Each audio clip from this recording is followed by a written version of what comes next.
father and Mr. Lewis used to be good friends. What happened, Harry? I was young then. I don't remember Mr. Lewis ever coming back again after my mother died. Or was it after my father started bullying him? I don't know. Have you tried speaking to Mr. Lewis about it? I don't go out often, but yes. And he scolded me and told me to leave him alone. I guess my father frightens him too much.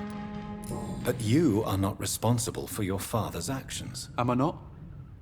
Dad always says that he joined that gang for my safety. So if I wasn't born, people wouldn't be worrying about Colossus Joe.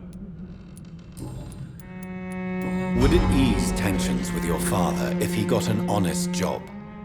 Because he tried, you know. I can't say.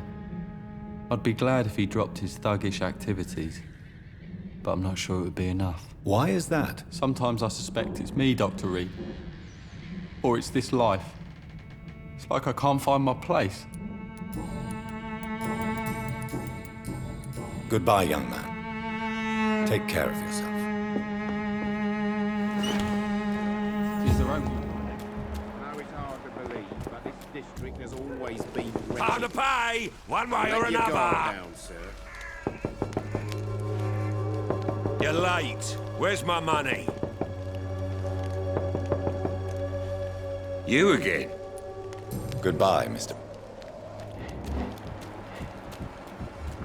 Now it's hard to believe, but this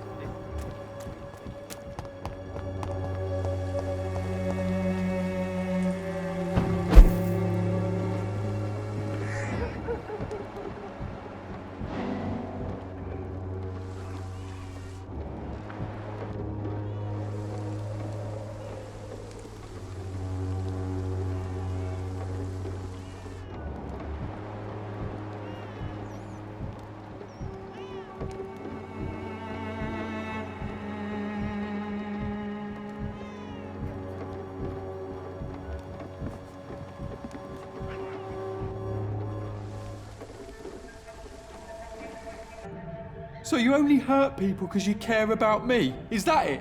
Don't be such a brat. I'll do what I must to provide us with food and medicine, that's all. Mum would never have let you bully an old friend like Mr. Lewis. Shame on you. Harry, I'm your father and I love you. But don't you ever speak to me like that again. What? You're gonna beat me too? Jesus. Give me patience.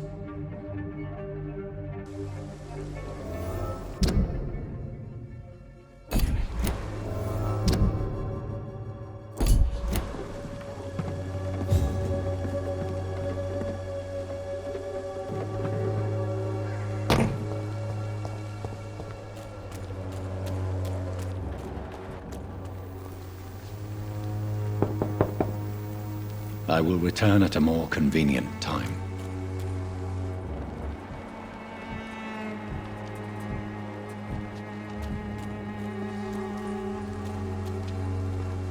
You again? What do you want this time? Why is your relationship with your son so difficult? Harry and I are so different. Sometimes I wonder if he's my own blood. Seems he's ashamed to be my son. Why not change that then? If you used your strength to do good, perhaps Harry wouldn't feel that way about you. How dare you tell me what I should or shouldn't do with my boy? Who the fuck are you to interfere like that?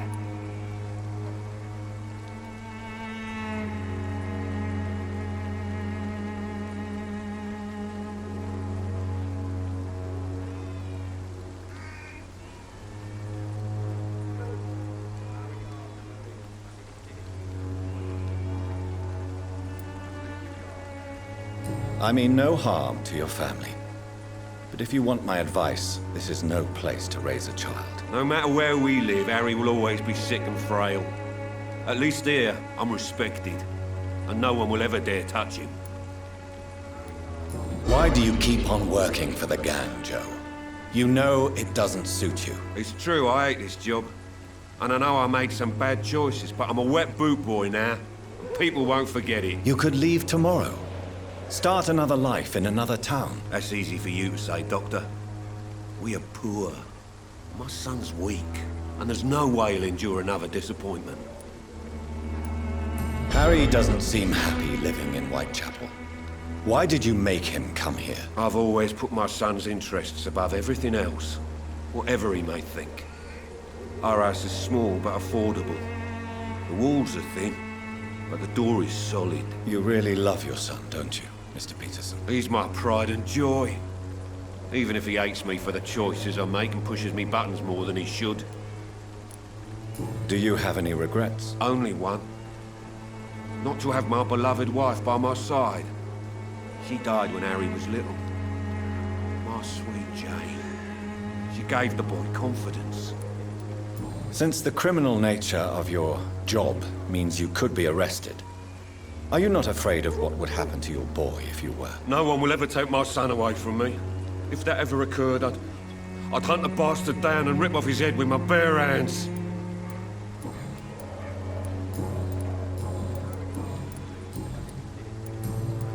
Goodbye, Mr. Peterson. Fancy buying something, sir? You never lose your focus, do you? What do you know of Harry Peterson? The boy seems so fragile. Not like his father at all. Harry's a good boy, but he spends most of his time complaining. He's had it tough, all right, but he needs to grow a pair. What troubles him exactly? Well, despite being his father's son, almost everything, I think. He never wanted to come to Whitechapel in the first place. Hates this place more than most of us. Goodbye for now, Mr. Lewis. Cheap price, good quality. Come on, take a look, don't be afraid.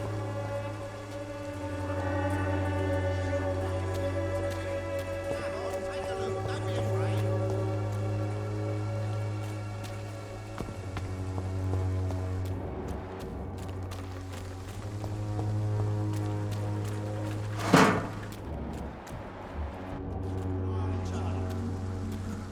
It's a leech! Boy, he's done for! Want some of that? Oh, mine, vermin! Die!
This could be the box.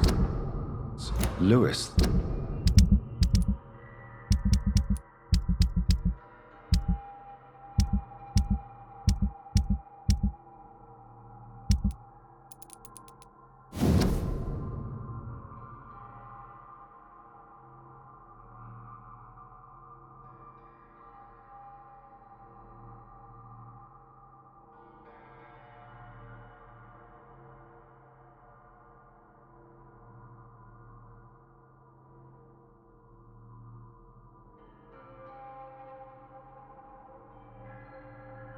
A love letter from Joe Peterson's wife, addressed to Barrett Lewis. Who should I give it to, I wonder?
It's locked, all right.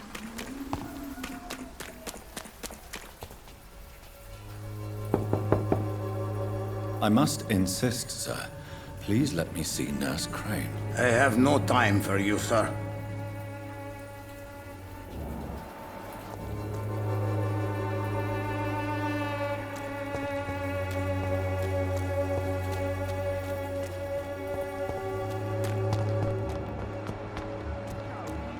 I don't have your money. Come on, Barrett, you know the game. You pay for... You again? What do you want this time?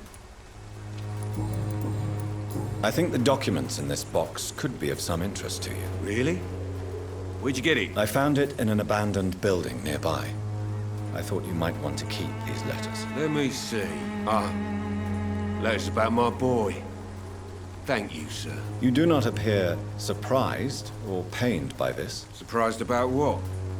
Harry's my son, I'm his father, and that's all there is to know, don't you think? Yes, I suppose you're right. Here's a little something for your trouble. And to remind you to keep your mouth shut about all this. Goodbye, Mr. Peterson.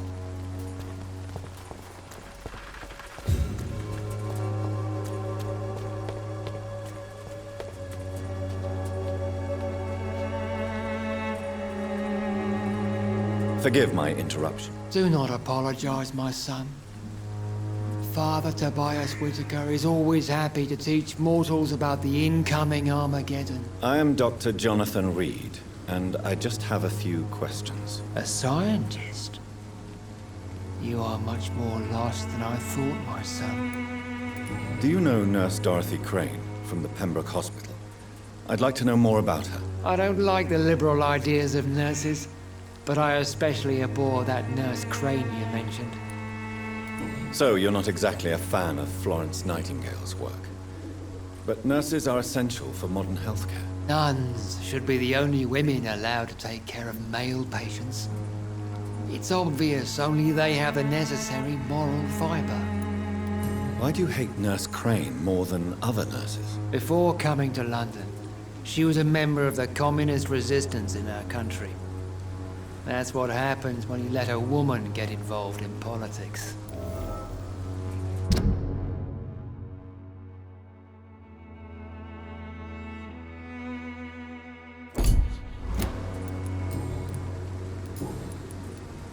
What do you mean when you say that I am more lost than you thought? All scientists are entangled in a world of causes and consequences, and most of them can't see the plain truth. Quite a judgmental opinion, if you ask me. But what do I know? Blinded by science as I am. But you are seeking answers, aren't you? Answers about the Armageddon about to strike the city. Answers about the hidden truth. Well, I suppose I can spare a few minutes listening to your so-called truth. As a doctor, you must be aware of the decimating epidemic. But let me tell you that this so-called Spanish flu is just the beginning of the end. What do you mean? The beast is finally revealing itself, corrupting the flesh and the heart of men. With my own eyes I have seen them, those minions from the abyss. Really? And what would be your answer to this biblical threat? We must fight the disease before this legion outnumbers us. But not with scalpels and microscopes. No. What is left then? Cleansing fire.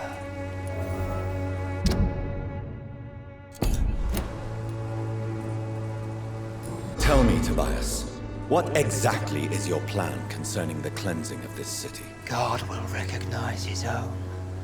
More than once this city has risen from the ashes, hardened and purified by the flames.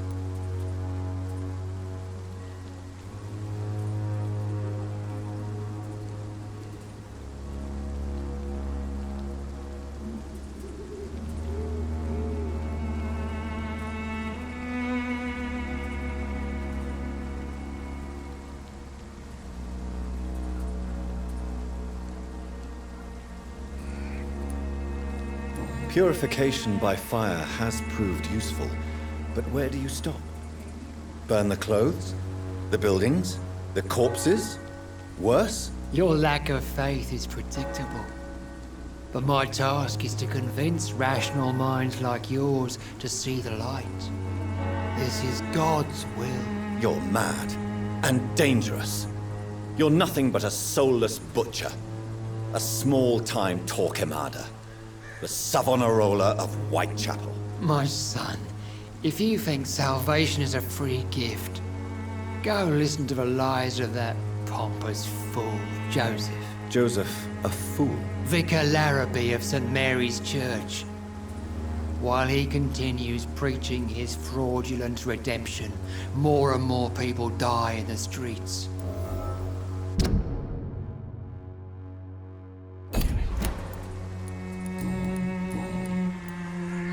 Have you any friends? Any family left in these terrible times? No. But I have a disciple I see as my son. He is so devoted. I sent him to preach the good word in the heart of this corrupted city. Where did you send him? I sent Samuel to the Stonebridge Cemetery, where the pestilence and evil grows night after night. You sent him on some preaching crusade during the epidemic. As a true believer, Samuel will fear no evil while he walks through the valley of the shadow of death.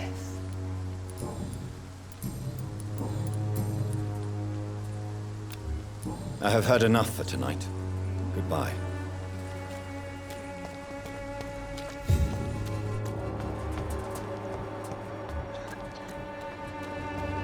I'm cheap and I'm clean, I promise.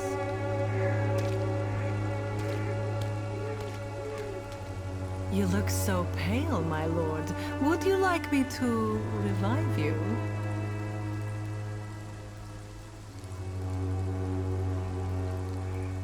Don't be shy, handsome. What can Christina do for you? I'm not looking for what you're selling. But I'd like to ask you a few questions, if I may. I'm a doctor. Dr. Reed. All right then, but be quick, though I usually get paid when I open my mouth. Do you know Nurse Dorothy Crane from the Pembroke Hospital? Anything you can tell me about her would be helpful. I don't know her, but I know her name is Dorothea Crăciunescu. She came from Romania like me and many others. You seem to respect her. Dorothea helps the sick people of Whitechapel. Everyone should respect that. Christina, have you been examined? The epidemic is spreading fast in London, and you could be exposed, or expose others. I don't like doctors or hospitals, but I don't like you asking questions. Considering your line of work, I assure you it is only a matter of time before you have health issues. If it is going to happen, it will happen. Right now, I need money. That's what's important. You can put your own life in danger, that's your decision. But what about your clients? If you're contaminated, you will put them in danger too. And you think that would worry me? If you knew the men I deal with, their health would not be what you'd worry about.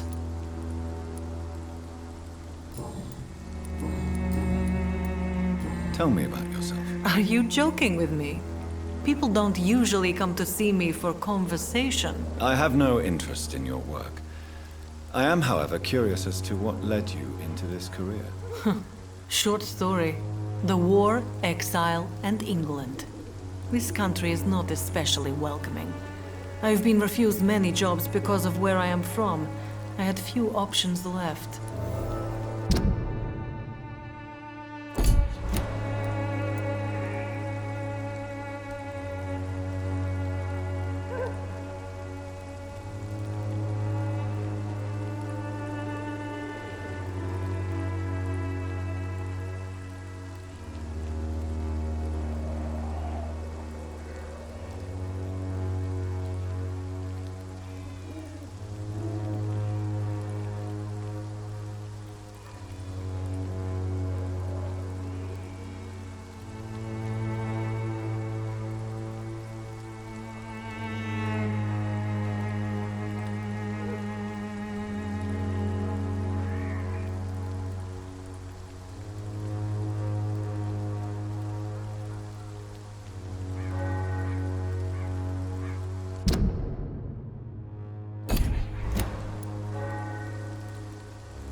I'm sure you could have found another job, perhaps less lucrative.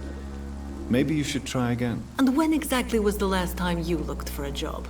Or worried about the rent, or what or when you were going to eat?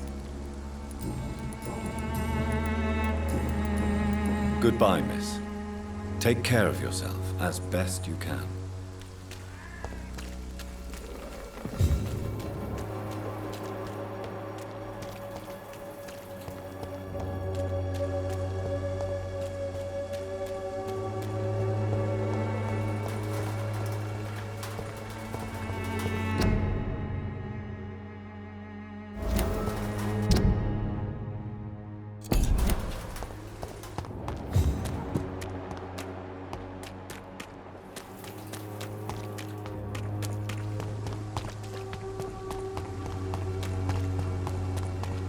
The walls of your home will not protect you. Excuse me, sir. Are you familiar with this part of town? Name's Clayton Darby, reporter. Sorry, I'm new to Whitechapel. But perhaps you could help me since you're a journalist. My name is Jonathan Reed. Dr. Reed, the famous surgeon. I'll gladly help if I'm able, sir. I heard you're investigating an underground medical dispensary in Whitechapel. What do you know about it? Not much, I'm afraid. They are wary of strangers, and I'm not really an acquaintance of theirs. Why do you care?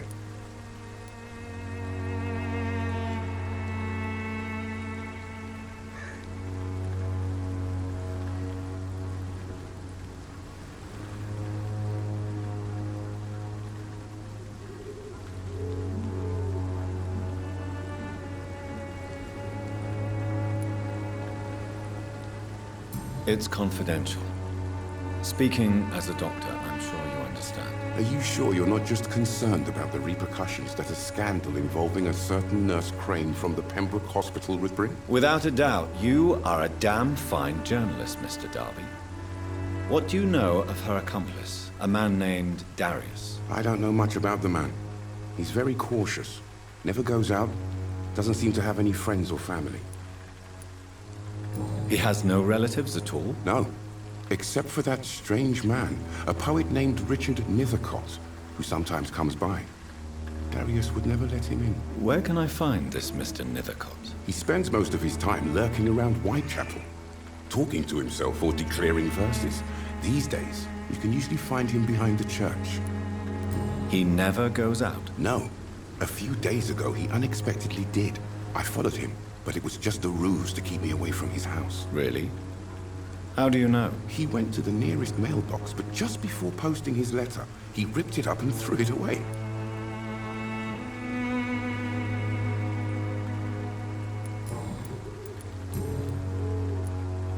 What is a journalist doing in this borough after sunset? He goes where none of his colleagues would dare to go, to inform the country. So you risk your life to reveal the truth? I saw many reporters do the same during the war. Whitechapel is the crucible of so many untold stories and tragedies. I want people to know them. That's quite honorable of you.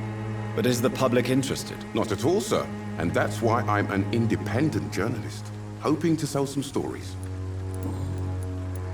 Why are the newspapers keeping silent about the Spanish influenza? It's as though none of you care. There's a war going on. People shouldn't be demoralized by news of deadly diseases.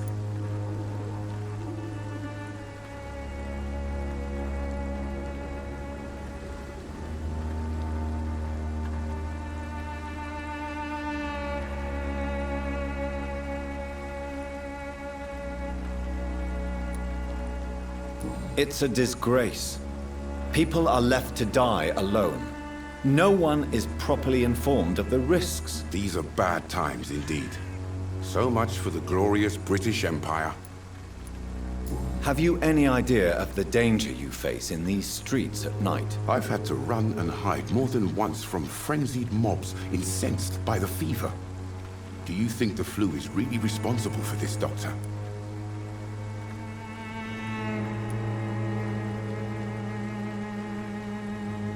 I'm convinced there is more at work here than a simple epidemic. Really?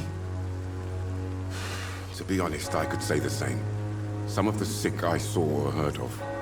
My God, what happened to them? Christina Popper claims she sells her body because she can't find any other work. Do you believe her? Of course I do. Her story is exactly what I want my readers to understand. We live in an intolerant and divided nation. Do you think things will ever change, Mr. Darby? I believe the situation can only improve. And now that women can vote, I'm convinced things will change. Goodbye, Mr. Darby. Farewell.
Mobility can breathe its own beauty and grace.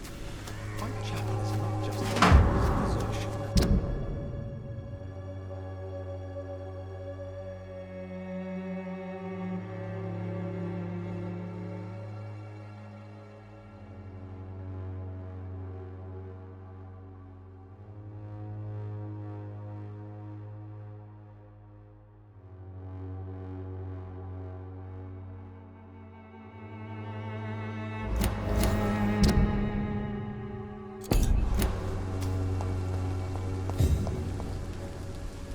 Good evening, sir. I'm Dr. Reed. I would like to ask you a few questions. Please be my guest. Although I may not be the best informant regarding this part of town, my words speak about that which the eyes cannot see. Really? Are you an artist of some kind? I'm a poet, sir. Richard Nethercott, at your service. May I ask you a few questions about the district? Extraordinary part of town, is it not? I'll be glad to help you, if I can. I'm looking for Dorothy Crane, a nurse who lives in this vicinity. Dorothy Crane. Oh, I love the name. The Crane of Whitechapel. Sounds very mysterious. But, sorry, no, never heard of her. What can you tell me about an old man called Darius? Darius Petrescu? Yes, I know him. At first, I thought he was only a small publisher. I invited him to publish my work, but his reaction was pretty clear. Not interested in your talent? Darius is an old political activist who takes delight in printing tracts and lampoons. Those communist activities only require mediocre writing skills.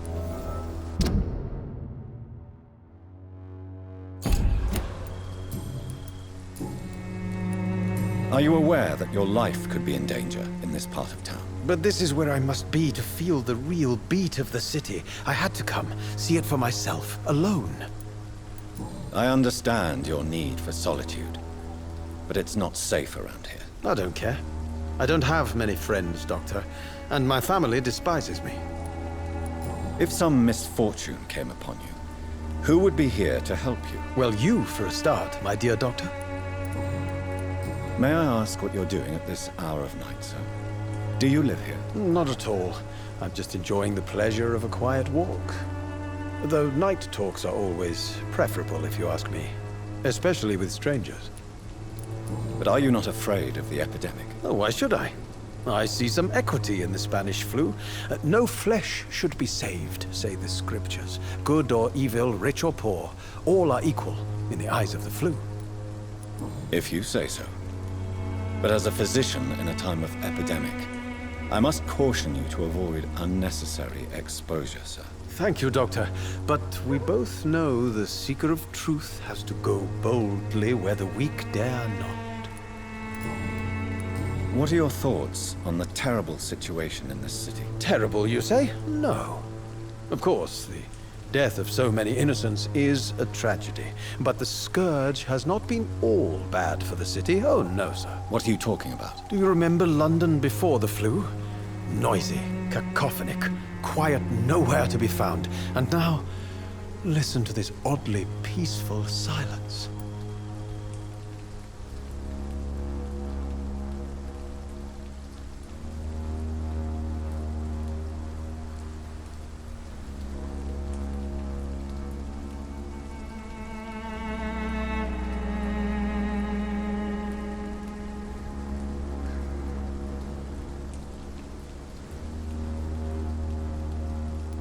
My mother loved poetry.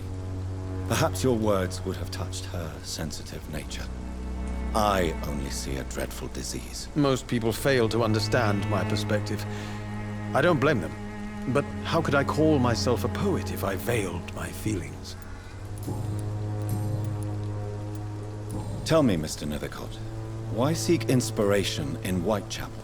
The place is not beautiful per se, but how to explain it? Stirring and challenging.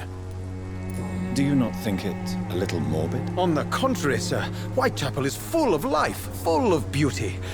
Just like my dear muse, the wonderful Camellia. What can you tell me about Camellia? Not much. And that's the beauty of it. She can't speak, you know. She's a locked mystery who exhales kindness and sweetness.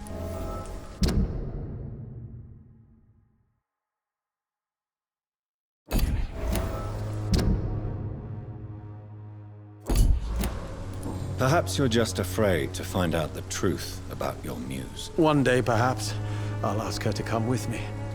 But will she still be my wild flower of Whitechapel if she moves uptown? And have you ever tried to learn more about her? Where she lives? How she survives? Whom she may know? Maybe I prefer she remains an enigma. Reality can be so dull, don't you think? In what way, exactly? The struggle by gaslight, the barren smiles and the added hunger under the rain. If you say so. Such vibrant antagonism and vivid paradox. The stripped humanity raged across each street. Vivid, of course, yes. And what about the poignant distress? Oh yes, the poignant distress. You see what I mean, don't you? That's what I want to write about, and that's what Whitechapel is made of. Did you know the mute florist is a member of a secret society? No, I didn't. But I thank you for this information, sir. For it only enriches the mystery surrounding the precious Camellia. Are you not curious? Is there not more you wish to know? That girl has not an ounce of malice in her. Whatever she may be hiding, it's certain to be for the benefit of most, if not all. I fear you are a hopeless romantic, Mr. Nethercott. Guilty as charged, Dr. Reed.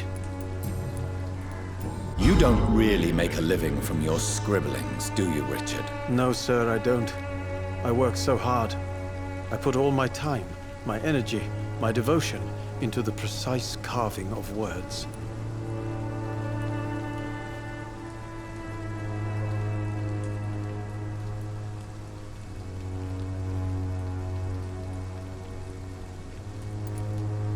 Still, you don't seem to suffer from poverty. With thanks to my parents, actually.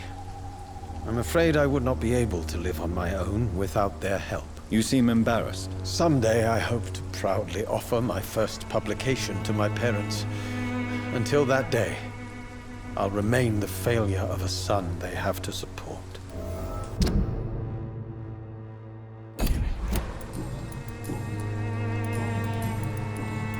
I'll leave you alone, sir.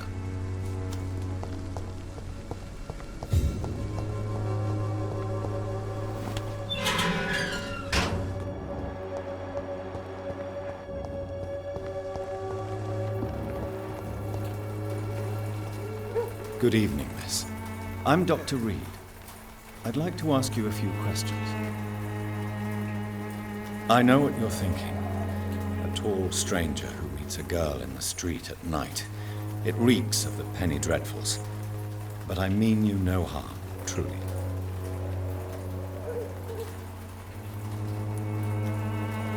I know you understand what I'm saying. Your silence has nothing to do with you being mute, does it? Camellia, I know you work for Dorothy Crane. Please tell me about her secret dispensary. A stubborn and mute comrade. Nurse Crane and Darius Petrescu have been clever. Tell me about Richard Nethercott. I understand he is quite fond of you, Camellia. Very well. Goodbye then.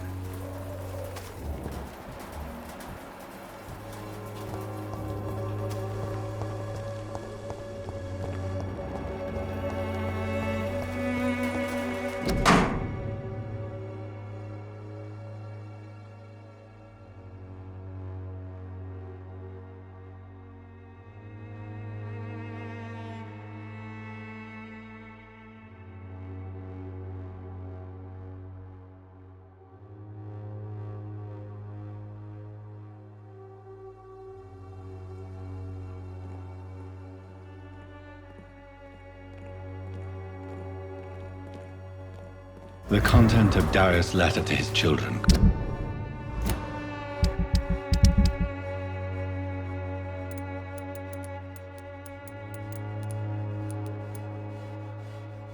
Could give me more leverage to enter.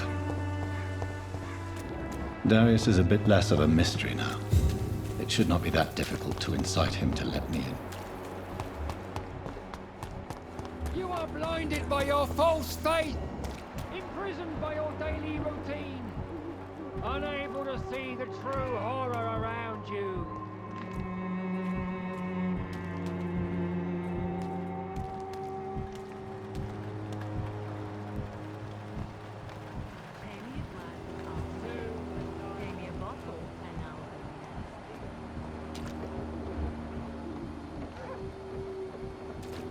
You look so pale, my lord. Would you like me to revive you?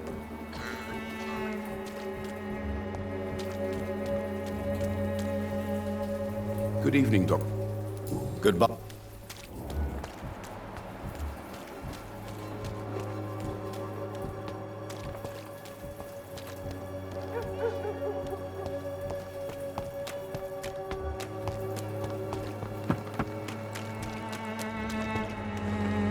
Good evening. Shane. Goodbye.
still want more from Christina? When we spent the night together, my wallet went missing. Are you calling me a thief? I don't have your stupid wallet. I know you. You're a nice girl. Can't we solve this amicably? No, I don't think so. And if you think you know me just because we shared the bed together, you're just a lousy and arrogant journalist.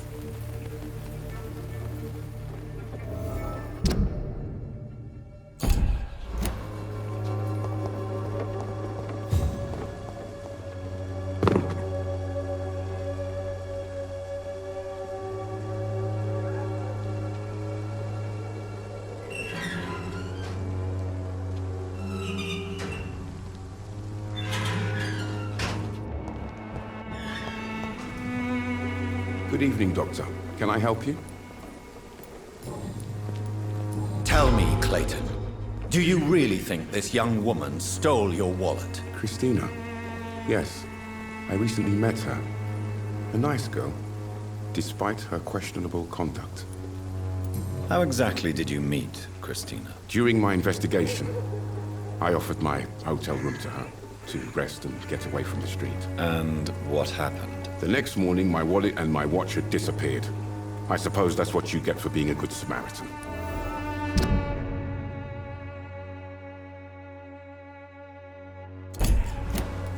If you are going to sleep with a lady of the night, Clayton, I would advise you to be cautious. I can't really be mad at her, though. She's just trying to survive. She doesn't have many options. Was it wise to become so intimate with a woman you were supposed to interview, Clayton? Maybe it was. But I have learned to look for the inner truth and beauty in people.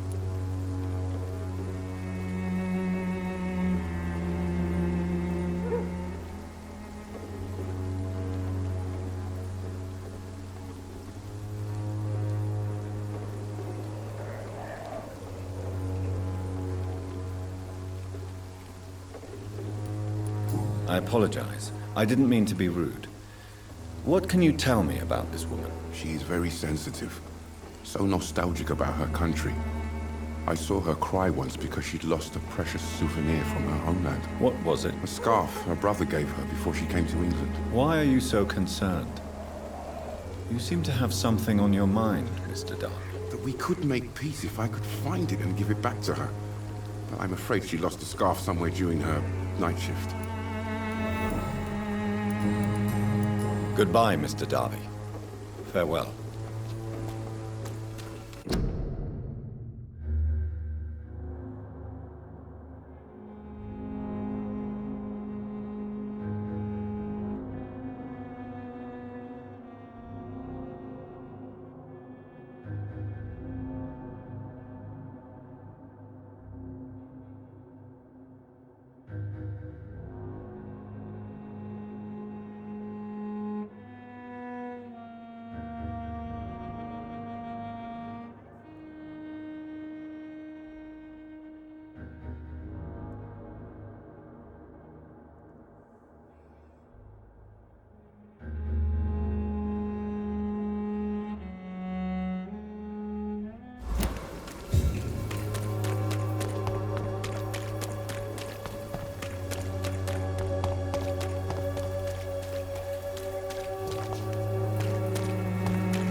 This man stunned me with his faith.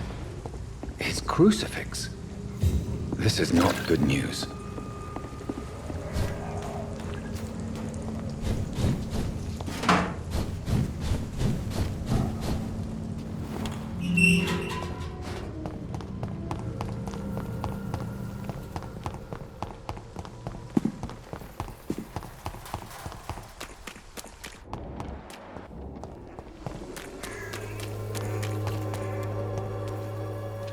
Good evening, Doctor. Can I help you? I found this scarf. I believe its owner would be happier to receive it from you. Dr. Reed, I may be a humble and dogged reporter, but I recognize a gentleman when I see one. Take this for your trouble. Mr. Darby, I believe your feelings for Christina are deeper than you might admit. I'm the journalist here.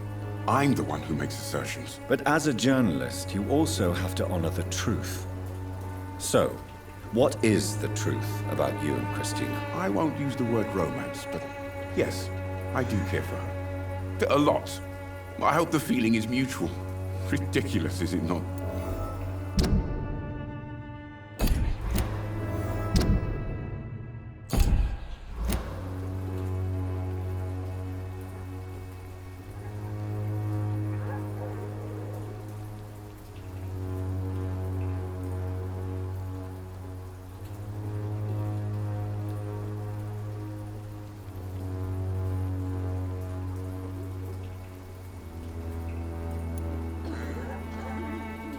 This world has more than its share of tragic love stories, Mr. Darby. Try not to add yours to the list. I did not picture you as cynic, Doctor. You make the world a sadder place. Goodbye, Mr. Darby. Farewell.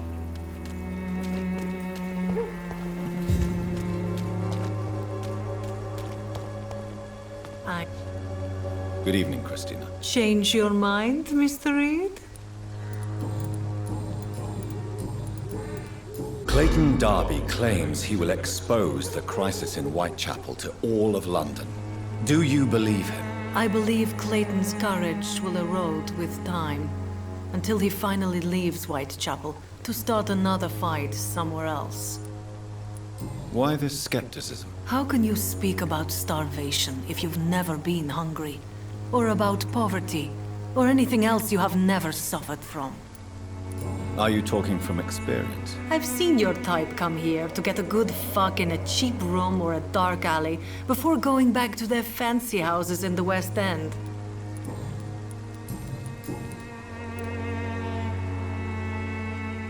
Did you steal Clayton Darby's wallet? Tell me the truth, Christina. Of course I stole it. But I never thought he would come back to look for it. Why did you do it? He seems to trust you. For a time I thought he was different from other men. In the end, he just wanted to sleep with me. Same as the others.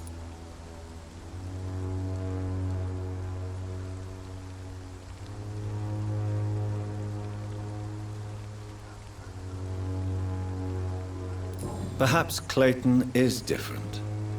Maybe you two should talk. A conversation couldn't hurt. I know what I am and what people call me. I sleep with men for money. If I can accept that, why can't he? No. My future is with the ones I love, not with Clayton Darby. The ones you love? The money you stole is not for you, then? My brother is still in our hometown in Romania.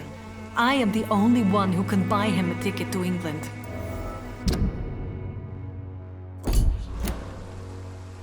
Clayton's feelings towards you are romantic and serious. Is this feeling mutual, Christina? That is the least of my concerns, Dr. Reed. Perhaps Clayton has time to think about these things, but I don't. If you had time to question your heart, what would it say? That men are pigs. But it doesn't bother me as long as they pay. Tell me, Christina, is it worth risking your health and your life for your brother's safety? He's the only family I have left. I had to leave Romania without him. I can't be happy until he is near me again. I understand your concern. I spent many months away from my family when I served on the front line in France. Every time I write to him, I fear I won't receive an answer. It kills me to know he is still there. England is perhaps not the best place in the world to live at the present time. Are you certain it's worth the sacrifice? You think you know it all because you fought in the war. But my brother is no soldier. I know. We all understand the risks to soldiers, but we don't necessarily recognize the civilian casualties caused by these conflicts. Yes. Wars are decided by rich men who will never take the risk of being shot, raped, or maimed. Does your brother know what you do to earn the money to bring him here? Don't be simple, of course not. And he must never know. Everything will be different once he is here with me. You are a tough woman, Miss Popper. I admire that. Each time I was going to give up, I would look at that scarf my brother gave me. It gave me enough strength for another day. And then, I lost it. Goodbye, miss. Take care of yourself as best you can.